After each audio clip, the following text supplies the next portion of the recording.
Les magasins Simons comptent multiplier par 5 le nombre d'artisans d'ici dont les produits seront offerts sur sa plateforme en ligne Fabrique 1840. Peter Simons est le président et directeur général des magasins Simons. Bonsoir, M. Simons. Bonsoir.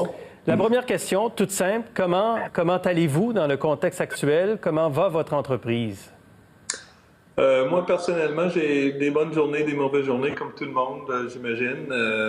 Mais on se débrouille, tout le monde est en santé. Pour l'entreprise, c'est des moments assez mais fébriles, c'est pas le bon mot, mais assez intenses depuis 6 semaines. Effectivement, je pense pour tous les commerces, beaucoup d'entreprises, c'est des moments extrêmement tendus, existentiels même, je dirais. Vous perdez beaucoup d'argent, des milliers, des millions de dollars? Ben oui, on a essayé de garder en place un certain corps de l'entreprise, mais les pertes sont énormes chaque semaine. Je ne vous cacherai pas, c'est dans les millions. Donc, entre-temps, on a quand même notre commerce électronique et ça nous aide un petit peu, mais c'est pas assez pour compenser sur les coûts reliés aux fermetures des magasins. Mais est-ce que l'annonce de la réouverture vous rassure? Là, on prévoit rouvrir le 19 mai chez vous, mais on a annoncé quand même le gouvernement du Québec à partir du 4 mai. Pourquoi vous attendez le 19? Bien, c'était une annonce qui a été faite la semaine passée. Pour nous, on était déjà en train de planifier la réouverture, mais c'est assez complexe. C'est pas comme un interrupteur. Fermer les magasins, c'était une affaire la plus difficile que j'ai faite, mais réouvrir les magasins, c'est même plus difficile. Donc, c'est une question d'assurer toutes les procédures, l'équipement en place dans tous nos magasins pour assurer la sécurité de nos employés, l'équipe de vente et les clients, bien sûr. Et c'est beaucoup de procédures à mettre en place pour s'assurer que tout est bien. Donc, j'ai fait un choix. Évidemment, j'ai hâte à réouvrir comme tout le monde, mais mieux de marcher tranquillement, bien réfléchi, que de courir et se tromper. Vous avez bien sûr poursuivi, comme d'autres entreprises, vos activités en ligne, de vente en ligne, puis vous avez aussi une plateforme de vente de produits de fabricants québécois, canadiens, des artisans d'ici. Ça marche bien en ce moment? Oui, le commerce électronique en général était fortement en hausse. Mais ce qui m'a encouragé le plus, c'était vraiment la performance de notre plateforme pour artisans créateurs de Québec, du Québec, qui s'appelle Fabrique 1840. C'est une plateforme dans laquelle on a investi 4-5 ans. Et avec la sensibilisation à l'achat local et l'encouragement des petits artisans, on a eu une croissance exponentielle. C'était un des aspects du confinement le plus positif. Je voyais qu'il y avait une sensibilisation et une action vers le support des artisans locaux. Et ça m'a beaucoup encouragé et j'ai senti que c'était le temps d'agrandir cette communauté, cette plateforme qui aide les artisans à se numériser et se référencier sur le web.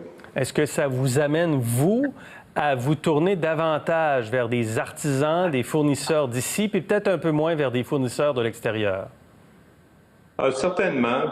Premièrement, c'est le côtoyer des artisans, c'est toujours un privilège de côtoyer cette créativité-là. Ça nous amène une sensibilité, une appréciation pour le produit. Puis on sent généralement depuis un bout de temps un mouvement voulant favoriser les artisans et les manufacturiers locaux. Donc oui, je pense qu'on a beaucoup à offrir aux artisans, mais je mentirai pas, on a beaucoup à retirer, à recevoir aussi, du point de vue d'appréciation et de créativité. Vous avez quoi? Une centaine d'artisans en ce moment, puis vous voulez monter à 500. Comment vous allez y arriver? Bien, on va arriver en train de les recruter, puis les contacter, de faire connaître la plateforme. Je pense qu'il y a beaucoup de discussions autour de la difficulté à se rentrer dans le monde numérique. Mais c'est pas le seul défi, c'est plutôt le référencement. C'est facile d'être sur le web, mais c'est pas facile de faire l'acquisition de clients sur le web. avec nos compétences en commerce électronique, avec 60 millions de visiteurs uniques annuellement, ça offre une solution complète, non seulement aux numérisation, mais au référencement sur le web et à un exposure pour ces artisans-là que je pense qu'il peut être très bénéfique. Un artisan, un créateur qui nous regarde ce soir, là, qui vous regarde en fait, il fait quoi? Et il me rejoint, il peut contacter Cécile Branco, cbranco@simons.ca. Et s'il a de l'intérêt, on serait content de lui expliquer comment la plateforme fonctionne, comment on propose de l'intégrer dans la plateforme. Et j'espère qu'ils vont considérer ça, puis j'espère qu'ils vont aimer la communauté, puis qu'est-ce que ça peut amener. Je pense que vous allez avoir des courriels. Avec la réouverture des magasins, est-ce que vous allez rappeler tous vos travailleurs? Bien, on vient juste de commencer le processus. Je pense qu'on est focusé sur créer un environnement extrêmement sécure. On va rappeler tout le monde, mais c'est sûr qu'on va ouvrir avec des heures réduites et graduellement. Ça serait un processus, il y aura certainement un apprentissage parce que toutes les procédures vont être changées. Puis il va falloir regarder l'achalandage. Ce ne serait pas un retour au normal pour moi, ce serait quelque chose de graduel. Donc nous allons suivre ça de jour en jour. Est-ce que vous craignez qu'il y a des travailleurs qui ne veulent pas revenir parce qu'il y a des prestations en ce moment?